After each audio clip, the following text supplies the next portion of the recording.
দলগুলো বিগত সময়ে ক্ষমতায় ছিল তাদের মধ্যে স্পেসিফিকলি এই প্রবলেমগুলো বেশি, যে তাদের প্রার্থীরা ঋণ খেলাপি, একজন তিনটা ব্যাংকের ঋণ খেলাপি, একজন 190 কোটি, 200 কোটি, 500 কোটি টাকা ঋণ খেলাপি, এবং এই টাকাগুলো আমার দেশের জনগণের, এবং এই টাকা ফেরত না দিয়ে তারা বারবার একের পর এক নির্বাচনে অংশগ্রহণ করছেন, সংসদে প্রতিনিধিত্ব করতে চাচ্ছেন, কিংবা প্রতিনিধিত্ব করতে না পারলে বিদেশে গিয়ে আরামে এসে জীবনযাপন করছেন।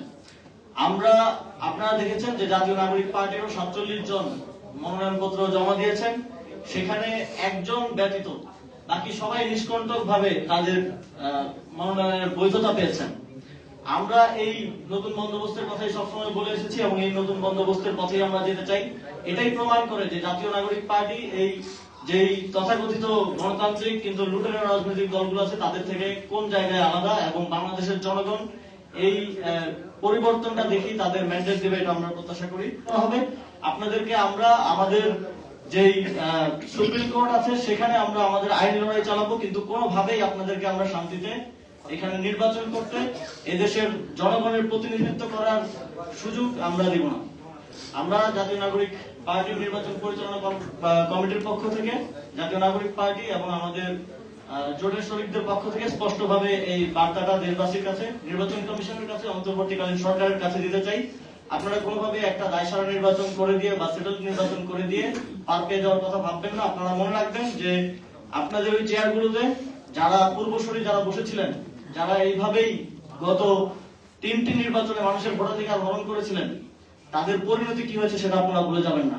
আপনারা যদি এই ধরনের পরিণতি করতে হবে, সেটার জন্য সর্বোচ্চ সদিচ্ছা দেখাতে হবে, এবং যদি কোথাও আপনারা বাধাগ্রস্ত মনে করেন সেটা আমাদেরকে জানান, আমরা আপনাদেরকে সহযোগিতা করবো, বাংলাদেশের জনগণ আপনাদেরকে সহযোগিতা করবে।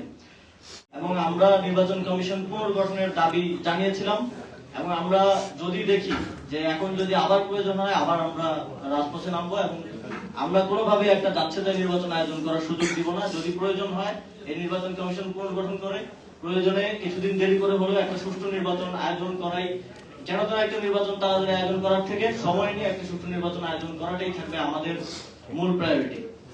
নির্বাচন কমিশন সাংবিধানিকভাবে একটা স্বাধীন প্রতিষ্ঠান, এবং আপনারা জানেন যে তার স্বাধীনভাবে কাজ করার ইতিহাস আছে। আপনারা দেখেছেন যে নির্বাচন কমিশনের সাথে যে তারা যে সরকারের কথা শুনে কাজ করেছে, এরকম কোনো কিছু হয়তো আপনাদের নজরে পড়ার কথা না বিগত প্রায় 1.5 বছরে।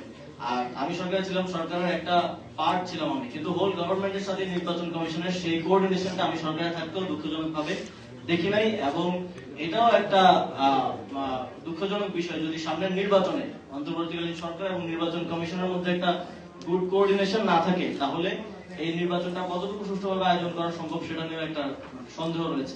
আমরা আমাদের রাজনৈতিক দাবি অবশ্যই জানাতে পারি।